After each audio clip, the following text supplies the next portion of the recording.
My neighbor asked me to take care of her cat for 2 days. That was 3 months ago. I need to vent because I honestly don't know what to do anymore, and my friends say I'm crazy for not setting boundaries from the start. It all started in April. My neighbor Jessica, who lives in the apartment next door, knocked on my door on a Friday night. We'd never talked beyond the usual hallway hellos, but she looked desperate. She told me she had a family emergency, her dad had suffered a heart attack, and she needed to fly to Phoenix urgently for a maximum of 2 days to be with him. The problem was her cat, a gray Persian named Smokey, who, according to her, was very delicate and couldn't be left alone. She showed me pictures of him, and honestly, he looked well taken care of, even kind of fancy, I'd say. She offered me $50, and since I was a bit tight on money, I agreed without thinking too much. Plus, I like cats, and figured it would be easy. Jessica brought over all of Smokey's stuff. His special food that costs about $20 a bag, a luxury litter box, toys, an orthopedic bed, and even a pheromone diffuser to help him stay calm. She gave me super detailed instructions. Feed him at 7 a.m. and 6 p.m., brush him daily, change his water twice a day, and warned me that he was very shy around strangers. The first 2 days went fine.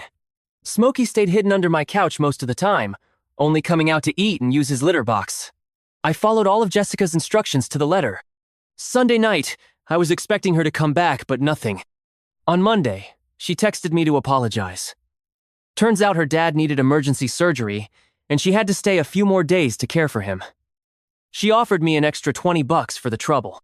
I agreed, understanding the situation, and the money didn't hurt either. A week passed, then another.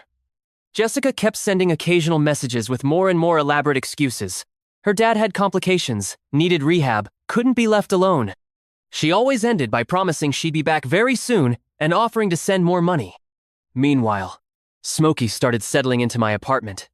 He stopped hiding and began following me everywhere. He'd sleep on my bed at night, sit on my desk while I worked, even learned how to push open the bathroom door when I was inside. He basically became my shadow. After about a month and a half, I decided to do a little digging. I asked the building's doorman about Jessica, and what he told me chilled me to the bone. Turns out she'd moved out. He'd seen movers taking her things away about 2 weeks earlier, but assumed she was just putting stuff in storage. I went up to Jessica's apartment, and sure enough, it was empty. Completely empty. No curtains on the windows, no furniture, nothing. I spoke to the building manager, and he confirmed she'd ended her lease and moved out without leaving any forwarding address. I tried calling her, but her phone was disconnected. Her social media accounts were gone. It was like Jessica had never existed except for Smokey, who was still sleeping in my bed every night. The strangest part? She never paid me the original $50 she promised. At first, I thought maybe I'd been scammed, but then it hit me something worse. Jessica planned this from the beginning. There was no family emergency. She just wanted to get rid of Smokey, and I was the sucker who solved her problem for free. I've tried finding him a new home, but Smokey's already 8 years old and very attached.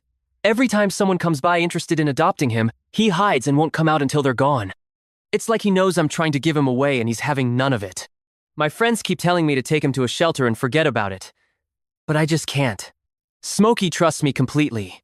When I get home from work, he runs to greet me. He purrs like an engine when he sees me. If I get sick, he stays curled up next to me all day. Things got even more complicated when my girlfriend gave me an ultimatum. It's either Smokey or her. She says I'm being naive for keeping some stranger's abandoned cat, and that I'm wasting too much money on vet visits and special food. And she's not wrong about the cost last month. Smokey had stomach issues, and between the checkup and meds, it set me back $200. Yesterday, I made a decision that might be wrong, but I can't keep living in limbo. I started the process to officially adopt Smokey. I booked a vet appointment to get him microchipped in my name and update his vaccines. When I told my girlfriend, she got furious. Said I was choosing an animal over our relationship and that if I don't change my mind, she's leaving. My parents feel the same way. They say I've done more than enough and it's not my responsibility.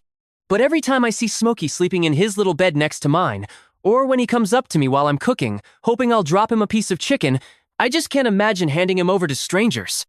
He didn't ask to be abandoned with me, but now we're family. I don't know if I'm being a sentimental fool or if I'm actually doing the right thing. All I know is that in these past 3 months, Smokey has shown me more loyalty and genuine affection than a lot of people have in years. Maybe Jessica did me a favor without realizing it. I was really upset reading how that woman abandoned the cat in such a calculated way. and left all the responsibility to someone who just wanted to help. But at the same time, I'm glad Smokey ended up in a place where he's truly cared for. Even though he came from a bad situation, he found a loving home. What shocked me the most was the girlfriend's attitude. She seems really cold for giving him such an insensitive ultimatum. Smokey is already part of his life, and asking him to give him up just shows a lack of empathy. In the end, the one who truly showed love and commitment was him.